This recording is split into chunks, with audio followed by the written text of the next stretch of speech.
In this video, we'll be talking about enzymes.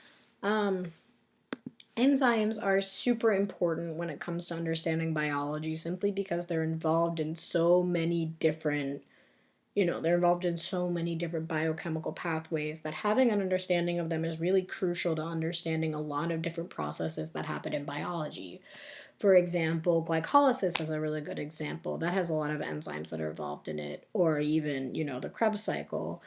A lot of the major biochemical pathways that we study and that we look at involve different types of enzymes. So having a good understanding of this is really important. But before we can talk about what an enzyme does, we have to understand what an enzyme is. And an enzyme is a protein that acts as a catalyst in a biochemical pathway. Although that might sound kind of complex, in reality it's not. That really just means that it's something that helps, it's a protein that helps molecules either come together or come apart based upon what it is and what the reaction needs and stuff like that. And so basically when looking at an enzyme, there's a couple important things to keep in mind, and those are shown here in our lovely model. And that is the two main points that we're going to discuss in this video are the active site, shown here as this little Pac-Man shape. And the active site is where substrates, or things that go in and bind to the active site, they're chemicals that are being modified and will either go down in chemical reactions or that are just even products that you need in cells. They'll bind to the active site and something will happen to it. And so it's important to know that that's what a substrate is, and that's what a substrate does, and that's what an active site does. Another important part of the enzyme that we're going to discuss are basically other binding sites for other chemicals or other molecules to come in and bind, and we'll discuss more about what that actually does and what impact that has on the enzyme later, but just keep in mind for right now that that is a part of the enzyme. And now on to what enzymes do. Enzymes have two general main reactions. If you could break down to basically what an enzyme can do, you can break it down to these two basic categories. And those are catabolic reactions and anabolic reactions. The first reaction that we're going to discuss are catabolic reactions. In short, a catabolic reaction is breaking something down. An example of this, for example, is ATP being broken down into ADP and inorganic phosphate. So as you can see, it's incredibly important. But in an enzyme, what would happen in our model, we're going to show this, is here's your substrate. And what it's going to do is it's going to go in, bind to that, and then break apart. And that'll disassociate from the enzyme. And if you look now, instead of being together like they were initially, now they're apart. And then a key thing that this shows that enzymes do is one of the ways that enzymes actually do what they do is they place strain on bonds between molecules, shown here by kind of having these little lips holding on to the two different parts of the substrate. And basically one way that enzymes can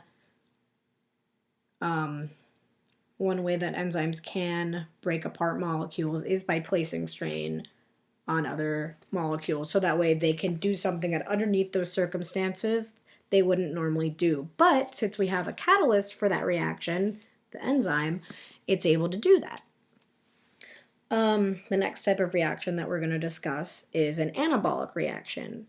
And an anabolic reaction, in short, is basically just putting things together. It's combining things. An example of an anabolic reaction is combining two carbohydrate monomers, two monosaccharides, into a polysaccharide in a dehydration synthesis. And so basically how we can show that in our enzyme is you have these two chemicals, these two molecules, and they are separate from each other, and your body a cell wants to put them together for some reason in a reaction. And what would happen is the first substrate would go and bind to the active site as, whoop, it wouldn't fall out, it would stay bound to the active site, but here it is binding to the active site.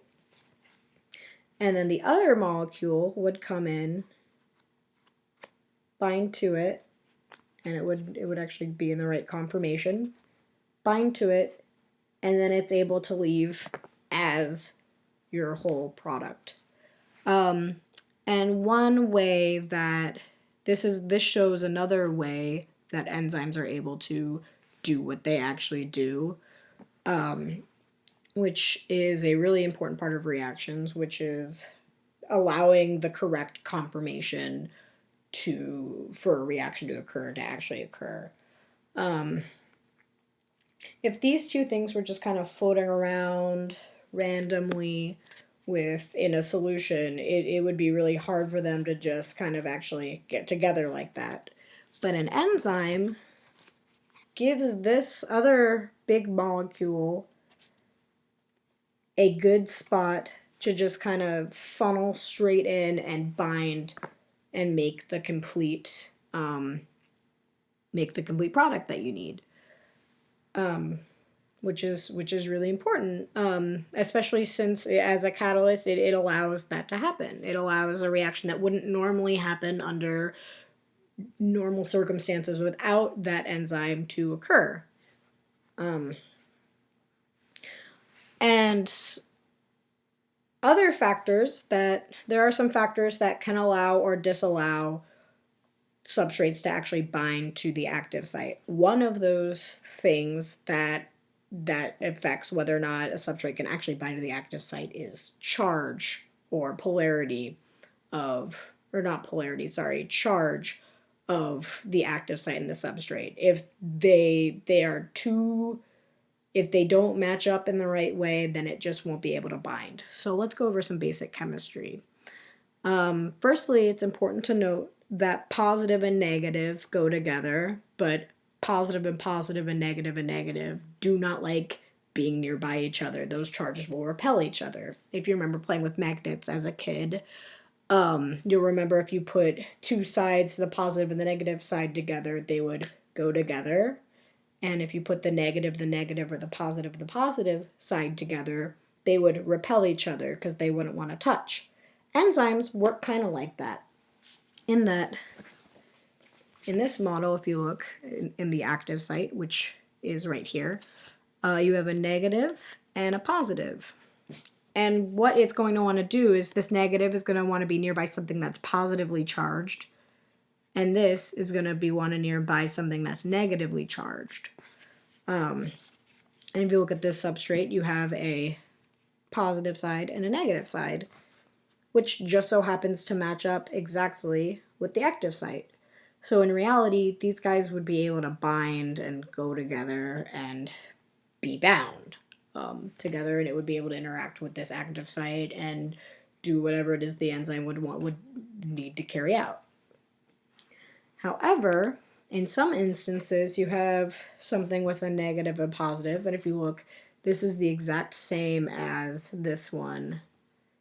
And in reality, even though, because these are foam pieces, nothing is stopping it, but in reality, these guys wouldn't want to interact because of those charge similarities, because of the similarities in the positive and the negative charge. And so that's another thing. That's another important thing to keep in mind when thinking about enzymes is, can the substrate actually bind? Are the conditions favorable to have the substrate bind to the active site? The last point that we're going to bring up that's really important is inhibition. And there are two main types of inhibition. You have competitive inhibition and non-competitive inhibition. The first type of inhibition that we're going to discuss is competitive inhibition, which involves something binding to the active site of the enzyme and competing with the substrate for the ability to actually bind to the active site. So in this instance, we have our perfect purple molecule right here. And it's going to go and bind to the active site. What's going to happen if this is the substrate, it's going to try to bind, but it can't because something is competing with it for that spot at the active site. And yeah, if you look, it can't bind. But this isn't the only way that something can be prevented from binding to the active site of an enzyme. If you remember, I mentioned that there was those sites where other molecules could come in and bind and impact the active site. This is where this really comes into play, is you have non-competitive inhibition, or something binding to a spot other than the active site that then impacts the active site, and thus the substrate can no longer bind, as shown here. If you look, it'll go in and it'll bind, and if you look, this causes a conformation change. While a substrate could bind to this enzyme, this substrate could no longer bind to this enzyme, as shown here. This is one that it's not being inhibited. The substrate is able to bind perfectly fine. However, if you look, it can't fit in. It's not able to fit in anymore. And so that also brings up another point when thinking about enzymes and thinking about situations of whether or not the enzyme is actually going to interact with the substrate. Conformation of the active site is another thing to keep in mind. Like, can it actually just physically fit into the active site?